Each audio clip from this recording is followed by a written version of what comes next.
성공하는 경우는 논문으로 쓰게 되지만 이제 실패하는 경우도 굉장히 많아요. 보통은 유학생활 가서 어려운 게 뭐예요? 라고 하면 친구도 못 만나고요, 가족도 못 보고 이런 얘기인데 지금 얘기를 해서 제가 원래 스포츠에 정말 관심이 없는데 요즘은 스트레스 푸는 방법 중 하나로 하는 편이기도 해요.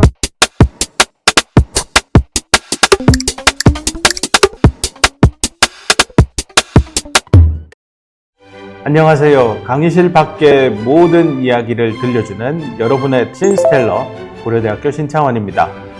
구독자 여러분들은 만화나 영화, 그 속에서 박사님 하면 무슨 이미지가 떠오르시나요? 아마도 본인의 연구 분야에 있어서만큼은 최고 수준의 전문성을 가지고 모두로부터 존경받는 이미지가 생각나실 법하다라고 생각이 드는데요. 자, 그렇다면 박사는 박사인데 이 대학원 박사 과정은 어떤 이미지가 떠오르세요? 매일 논문에 파묻혀 지내는 고독한 학생 연구원의 모습, 어떤 것이 떠오르는지 궁금합니다. 자, 이런 박사 과정을 한국도 아닌 먼 미국에서 밟아간다면 그 과정이 어떠한지 궁금하지 않으세요? 오늘 우리가 모신 분은 그 이야기를 가장 진솔하게 들려주실 수 있다라고 생각한 분인데요. 바로 미국 퍼듀 대학교에서 전자공학 박사 과정을 밟고 있는 이수미 학생입니다. 안녕하세요. 이수미라고 합니다. 반갑습니다. 수미 학생이 기억으로는 엊그제 미국 갔다라고 생각하고 있었는데요. 오늘 만나보니까 벌써 박사과정을 만 2년을 하고 3년 차에 진입하고 있다고 하더라고요. 참 시간 항상 빨리 가는 것 같습니다. 수미 학생 어떤 연구하고 있는지 간단하게 먼저 설명해 줄 수 있을까요? 네. 저는 미국 인디애나주 퍼듀 대학교에서 전자공학과 박사과정을 밟고 있고요. 차세대 로직 및 메모리용 트랜지스터, 특히 신소재 기반 소자들을 연구하고 있습니다. 쉽게 말하면 스마트폰이나 AI 서버, 전기차 같은 데에 들어가는 핵심 반도체 부품이 더 빠르고 작고 전력도 적게 쓰도록 하는 기술인데요. 저는 그중에 산화물 반도체나 강류 전체 물질과 같은 신소재를 활용한 차세대 트랜지스터 연구를 하고 있습니다. 이 수미 학생이 말해준 연구 분야는 요즘에 굉장히 주목받는 그런 연구 분야라서 저도 관심이 많은 분야인데요. 오늘 이야기가 우리 구독자 여러분들에게도 뜻깊은 시간이 되었으면 하는 바람입니다.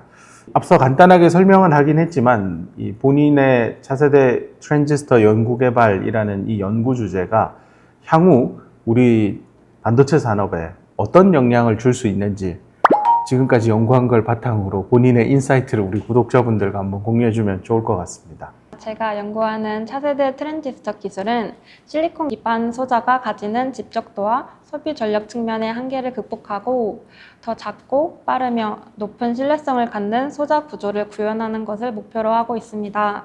최근 AI가 주목받으면서 GPU에 대한 수요가 더욱 높아진 것을 잘 아실 텐데요. 이러한 GPU를 실제로 TSMC나 삼성전자와 같은 파운드리 회사에서 제품화할 때 제가 연구하고 있는 고집적, 고성능 트랜지스터 기술이 핵심적인 역할을 합니다.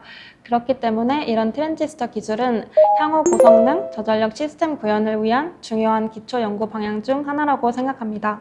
그러면 이렇게 수미 학생이 연구하는 과정에서 특별히 차세대 트랜지스터 기술에 이렇게 관심을 가지게 된 어떤 계기 이런 게 있을까요? 제가 대학교 2학년 때 전자기학 수업을 들으면서 제 전공에 흥미를 가지기 시작했습니다. 그러고 같은 해에 반도체 물성 수업도 들었었는데 학기 말쯤 교수님께서 반도체 산업의 역사와 그동안의 기술적 도전들을 자세히 설명해 주시는 걸 듣고 나니 저도 앞으로의 미래 기술 발전에 기여하고 싶다는 생각을 하게 됐어요. 그땐 엄청 구체적인 계획이 있었던 건 아니지만 더 깊이 공부하는 게 시작이라고 생각했고 대학원에 진학하게 되었습니다. 근데 사실은 대학원 진학이라고 하면 국내 대학원을 갈지 해외 대학원을 갈지 고민이 많이 될 텐데 수미 학생 입장에서 이게 대학원 진학에 대한 의사결정을 할 때 미국 유학이라는 큰 의사결정을 하게 되었거든요. 그런 과정에서 유학을 준비하려면 필수로 준비해야 되는 그런 서류들이 꽤 있을 것 같은데 어떤 것들이 있는지 좀 소개해 주면 좋을 것 같습니다.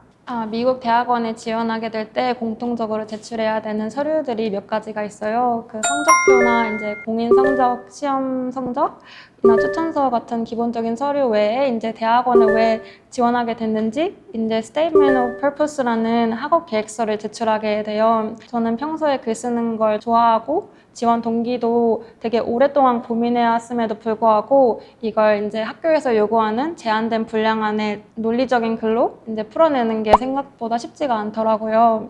그래서 이제 주변에 먼저 유학을 준비했었던 선배님들께도 첨삭을 부탁드렸고 가족들이나 친구들에게도 여러 번 읽어봐달라고 부탁하면서 계속해서 수정을 해나갔던 기억이 있어요.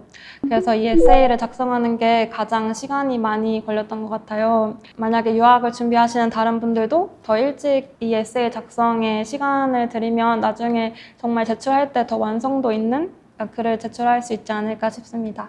네, 여러 준비해야 될 서류 중에서 학업계획서의 중요성에 대해서 강조를 해준 것 같습니다. 자, 그러면 그 학업계획서 내용에 대해서 뭐 구체적으로 하나하나 다 물어보고 싶긴 한데 아마 핵심적인 주제는 본인 연구 주제인 차세대 트랜지스터 기술 연구가 될 것 같은데요. 이 트랜지스터 기술 연구가 참 해보는 저로서도 느끼지만 절대 쉬운 게 아니거든요.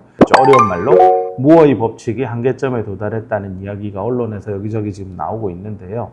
그럼에도 불구하고 반도체 기술은 더 고도화되어야 되고 또 AI 시대의 성장과 함께 고집적, 고성능 트랜지스터도 요구되고 있는 게 현실입니다. 자, 이런 고집적 고성능 트랜지스터가 본인 연구 테마다 보니 그런 연구하려면 고생이 엄청 많을 것 같은데 고생한 것 좀 소개해 주세요. 네, 이제 저희 같은 트랜지스터 반도체 소자 연구는 주로 대학에서 이제 실험 위주로 연구를 하게 돼요. 그래서 제가 실험을 많이 하다 보니까 이제 성공하는 경우는 논문으로 쓰게 되지만 이제 실패하는 경우도 굉장히 많아요. 근데 이게 제가 실험 설계에 문제가 있을 수도 있겠지만 이제 제가 모르는 실험을 한 사람조차도 모르는 이유 때문에 실패하는 경우가 좀 있어요. 그래서 새벽까지도 계속 하다가 이것만 끝내고 가야지 하면서 계속 이걸 매달려 있다가 다 끝내고 이제 결과를 딱 봤는데 제가 생각하지 못했던 그런 결과가 나온 거죠. 그 새벽 3, 4시, 5시에 그걸 보면 굉장히 허무합니다. 실험이 실패하고 나면 그리고 결과가 기대했던 방향과 다를 때 이제 다음을 생각해야 되잖아요. 근데 가끔은 이제 왜 실패했는지도 모르니까 이제 다음에 뭘 해야 될지 되게 막막하게 느껴질 때가 있어요. 그러면 굉장히 스트레스를 받기 시작하는 거죠. 근데 그럴 때마다 저는 다시 이제 처음으로 돌아가서 왜 이 연구를 시작하게 됐는지, 이 연구를 제가 왜 해야 된다고 생각했는지를 곱씹으면서 연구에 대한 흥미를 놓치지 않으려고 노력하고 있어요. 그래서 차마 완벽히 극복했다고는 할 수 없지만 실험이 잘 안 될 때일수록 더 본질적인 질문으로 들어가서 스스로의 마음을 다잡는 연습을 해오고 있는 것 같아요. 예전에 제가 알던 이수미 학생의 모습과 정말 다른 학생을 지금 만나고 있다는 생각이 들 만큼 참 많이 성장한 것 같습니다. 수미 학생이 어떻게 어려움을 경험하고 있고 어떻게 극복하는지까지 얘기하는 걸 들어보니 이제 앞으로 걱정 안 해도 될 것 같다는 생각은 듭니다.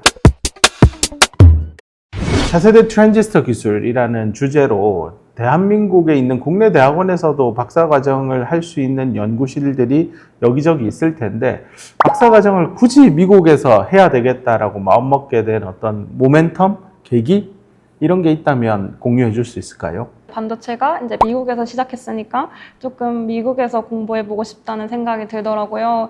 게다가 이제 미국은 이제 다양한 나라에서 온 학생들이 모인 환경이니까 그 속에서 경쟁하고 같이 협력하면서 더 많은 걸 듣고 배울 수 있고 제가 더 많이 성장할 수 있지 않을까 생각해서 도전하게 되었습니다. 그러면 그 박사 과정을 미국에서 하겠다라고 이야기했을 때 가족들 반응이 어땠는지 궁금합니다. 저는 사실 석사 입학 전부터 미국 유학을 가고 싶다고 주변에 워낙 얘기를 많이 하고 다녔어가지고 정말 유학이 결정됐을 때는 가족들이 많이 축하해줬었어요. 제가 고생한 거를 많이 아니까.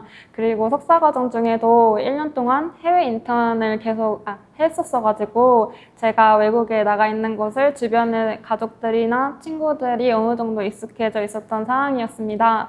그래서 유학이 결정되었을 때는 갑작스럽게 느껴지기보다는 자연스럽게 제 진로의 연장선처럼 받아들여졌던 것 같아요. 근데 인생이 그 설계한 대로 안 되잖아요. 그러다 보면 막상 그렇게 꿈꾸던 미국에서의 박사 과정을 시작하더라도 또 아무래도 또 대한민국이 아닌 해외에서 대학 생활을 하다 보니 여러 가지로 어려운 점, 힘든 점도 있었을 것 같은데 그런 건 어떤 게 있었나요?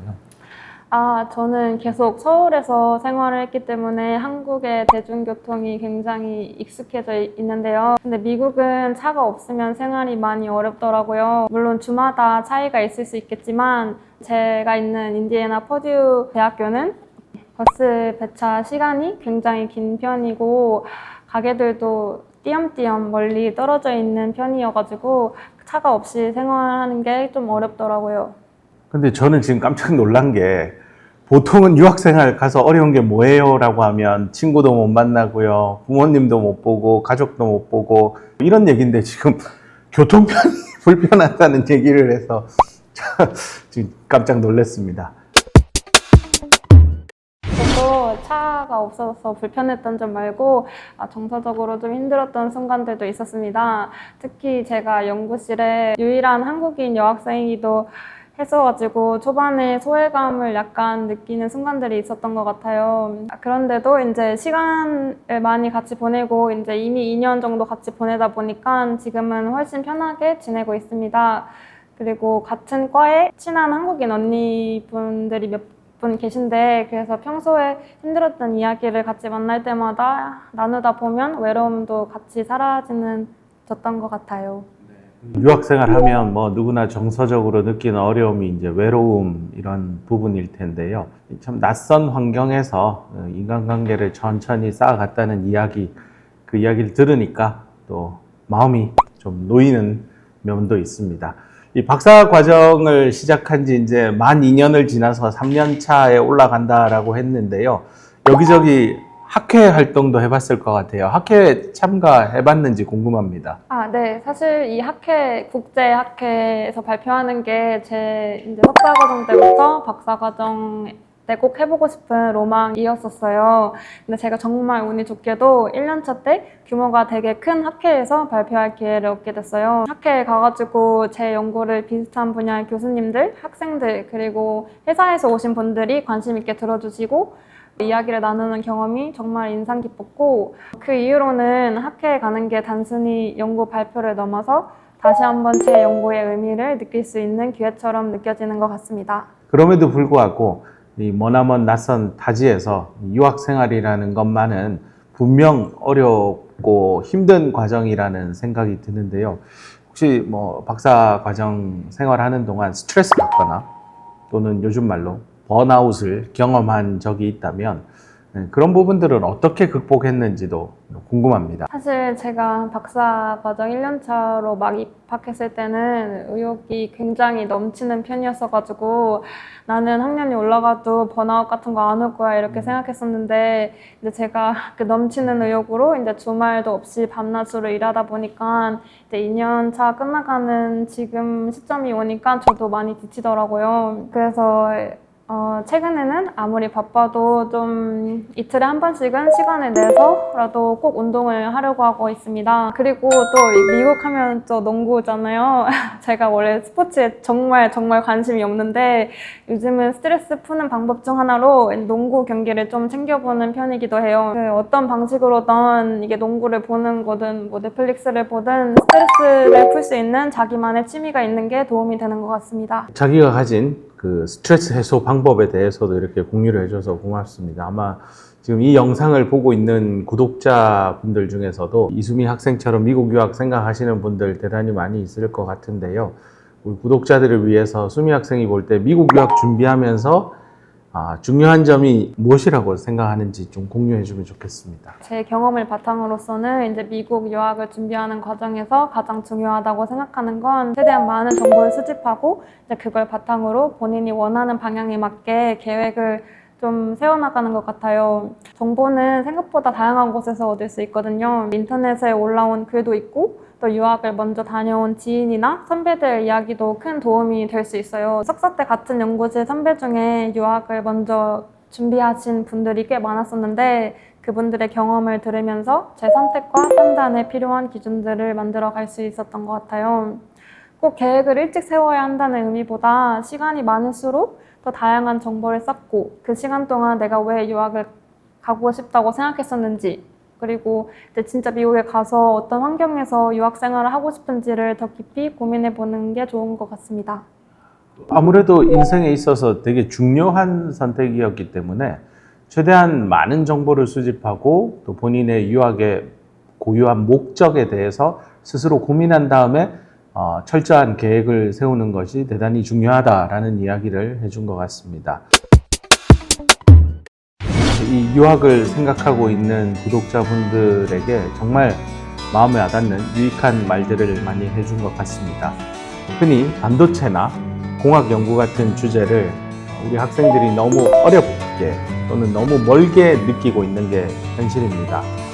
하지만 그 안에도 그런 어려운 주제 안에서도 결국엔 사람의 이야기가 있었습니다. 누군가는 옆에 있는 이수미 학생과 같은 누군가는 밤을 새워서 실험을 하고 또 그 실험을 반복하고 실패하고 또 반복하고 있을 거고요. 누군가는 자신이 왜 이 길을 걷고 있는지 끊임없이 되물으면서 앞으로 나가고 있는데 우리 이수미 학생도 내가 이걸 왜 하고 있지?